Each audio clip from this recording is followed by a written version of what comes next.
You probably have an app open right now that you didn't actually want to open. Right. We live in a world where everything just feels pushed onto us, from, the infinite scroll of unwanted videos to those generic jelly bean-shaped SUVs clogging up the highway. Yeah, everywhere you look. So today we're pulling from a philosophical collection titled Dynaxiom 3381 through 3390, and our mission here is to break down these specific axioms and extract actionable insights for you. Insights about how we create, how we consume, and really how to exist in an incredibly noisy world. And it's a vital set of entries because, well, at first glance, they look pretty disjointed. I mean, you have these deep dives into car design, and then suddenly the psychological weight of a leaf blower. Which is incredibly relatable, by the way. Oh, absolutely.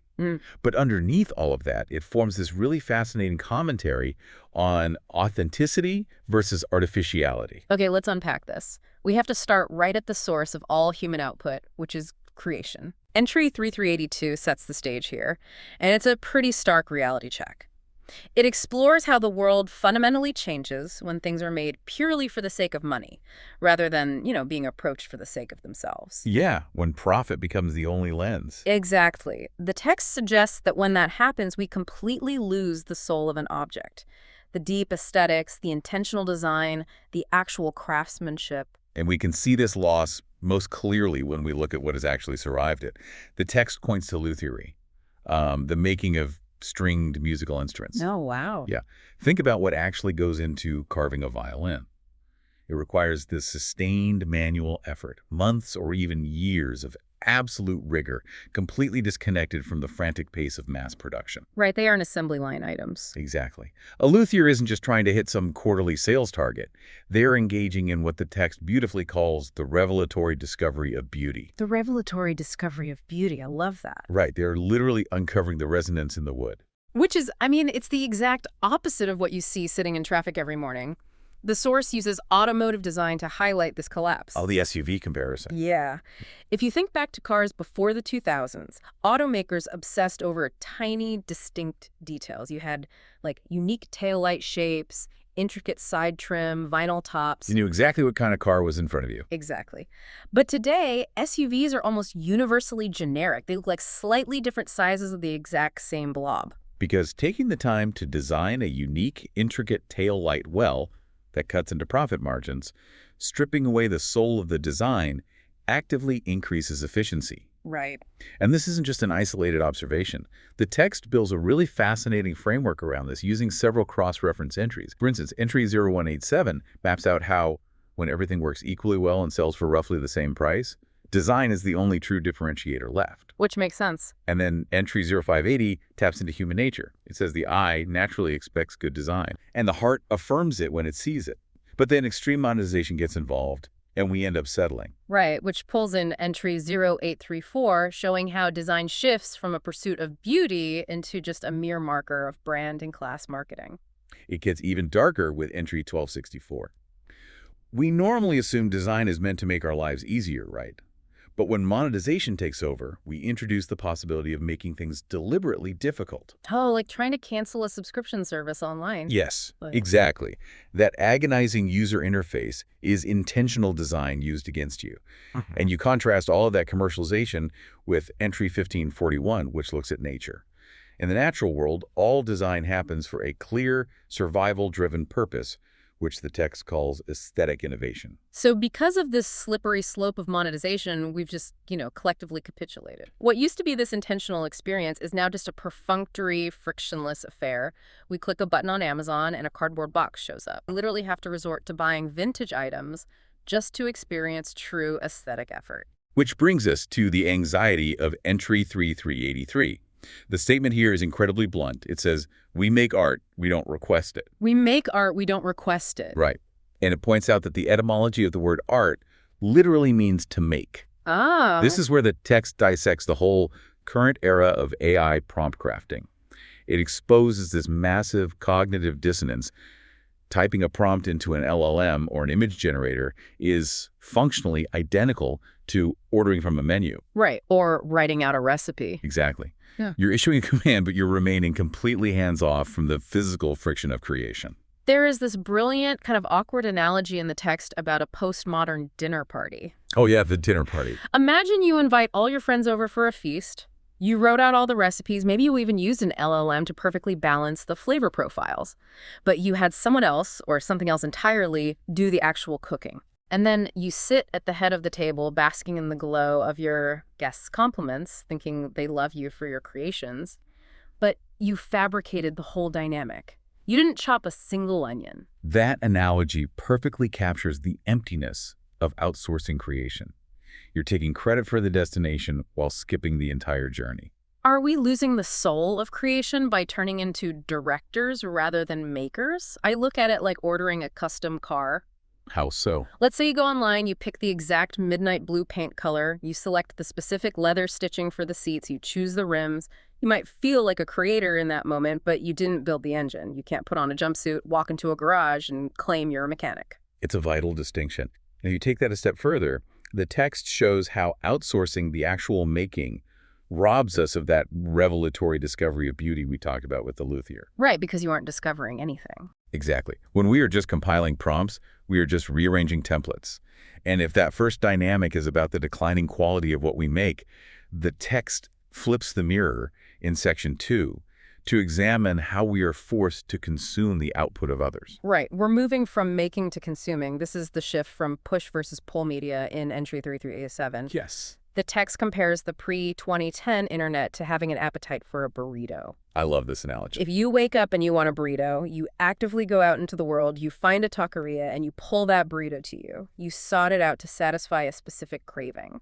The pre-social media internet was fundamentally driven by your active appetite. Yeah. You went to specific blogs, you typed in URLs. But post-2010, social media completely inverted that into push media. Right. Content is shoved onto your digital plate like a pile of unwanted gifts. Right. And the text argues that the pre-social media world was actually far more nutritious for our brains because we relied on dietitians, editorial boards, curators, and editors who intentionally designed what we consumed. And when you pair that digital overwhelm with the second half of entry 3382, you realize this isn't just happening on our screens, it's a physical intrusion. Yeah, it's everywhere. The text observes that if the world decides to go crazy, you can't avoid the sleazy party for long. The noise is going to find you. There's a quote cited here from the philosopher Montaigne. We must live with the living. And to illustrate what living with the living actually feels like today, the source pulls a vivid example from the book Third Ear. Right, the listening book. Yeah. The writer describes sitting in their home, suddenly unable to ignore this steady, pounding rhythm bleeding in from the neighborhood. It wasn't the sharp crack of a jackhammer, but a relentless, heavy concussion.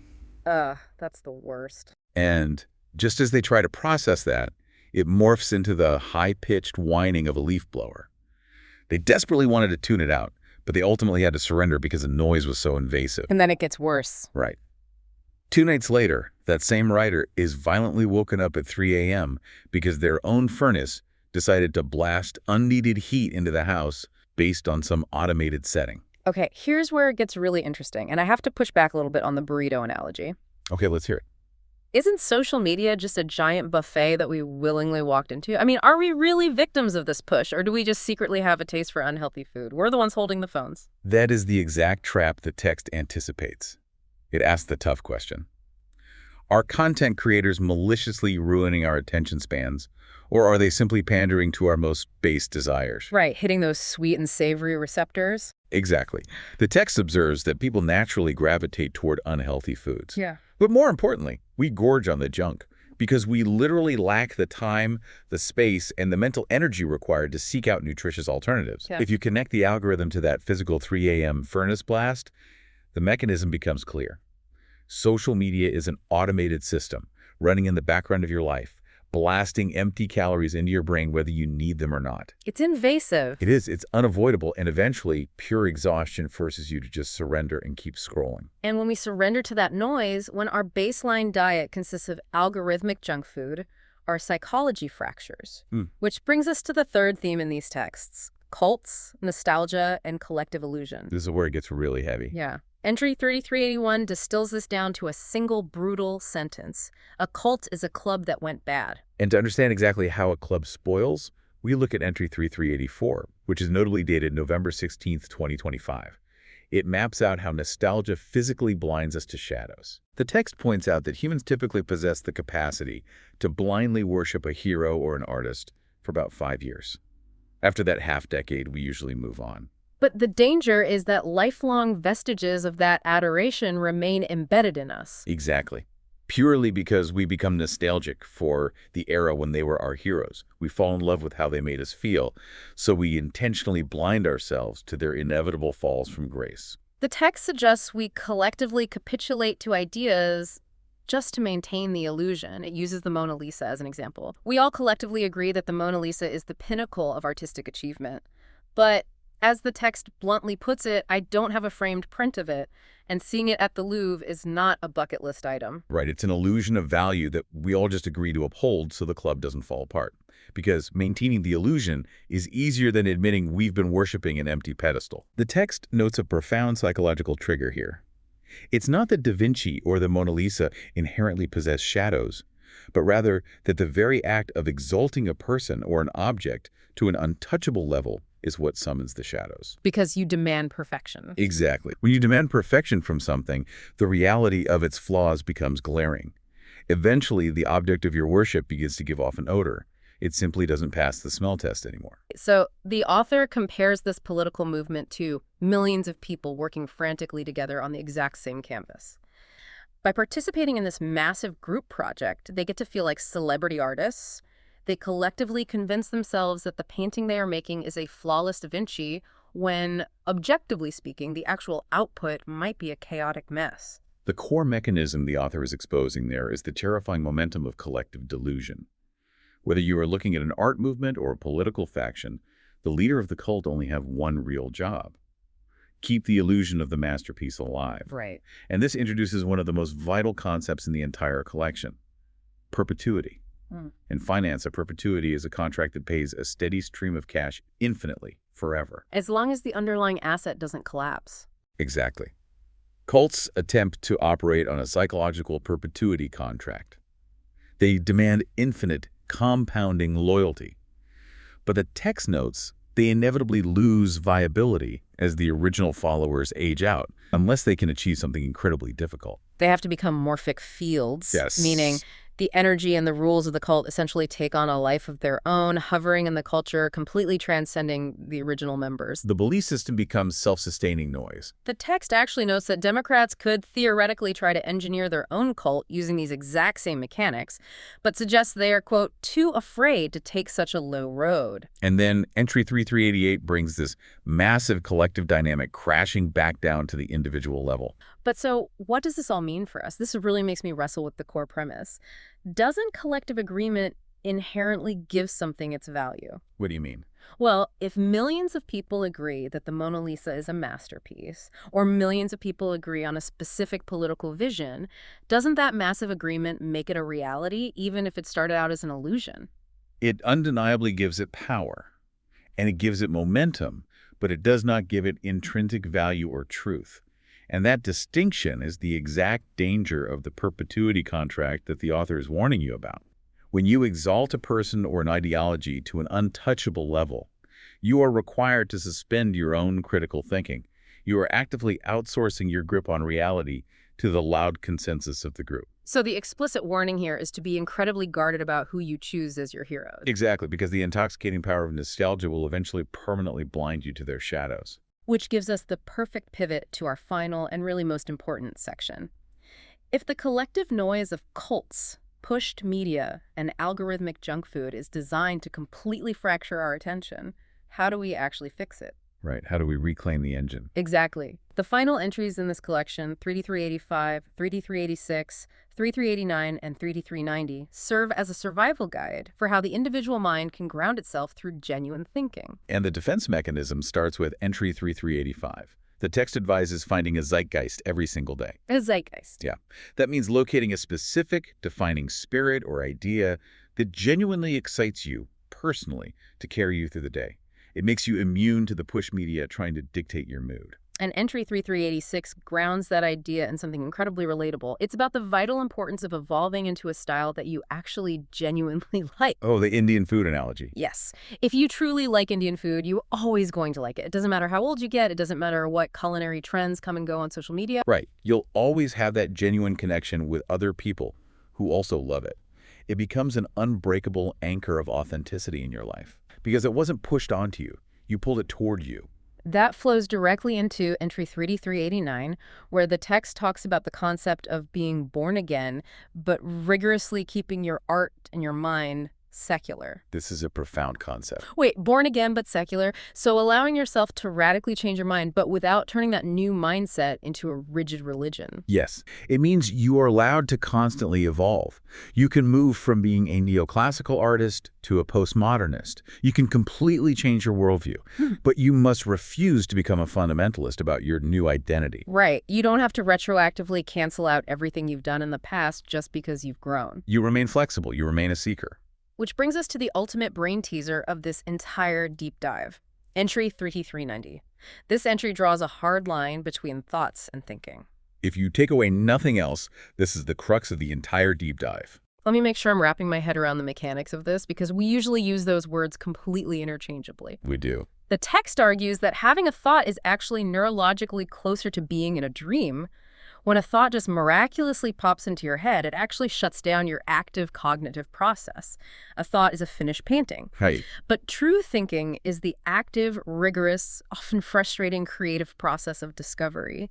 Pseudo-thinking is just rearranging existing elements and templates without generating any real original insight. It's the profound difference between simply arriving at a destination and the physical, demanding act of driving the car there yourself. Okay, is genuine thinking like deciding to build a massive, wildly complex Lego set completely from scratch? Like you're dumping out the pieces, you're sorting the colors, you're getting frustrated figuring out the structural integrity of the walls. While having thoughts is just walking into a room, seeing a completely finished Lego castle sitting on a shelf and saying, oh, nice castle. That is the perfect visualization. And if you connect that Lego analogy all the way back to the very first entries we unpacked today, the sheer scale of the author's grand thesis snaps into focus. Staring at the pre-built Lego castle, that pseudo-thinking is exactly what is happening to us when we just type a lazy prompt into an AI generator and claim we made art. Or when we settle for buying a generic blob-shaped SUV instead of demanding intentional design. Exactly. When we do these things, we are just rearranging pre-existing templates.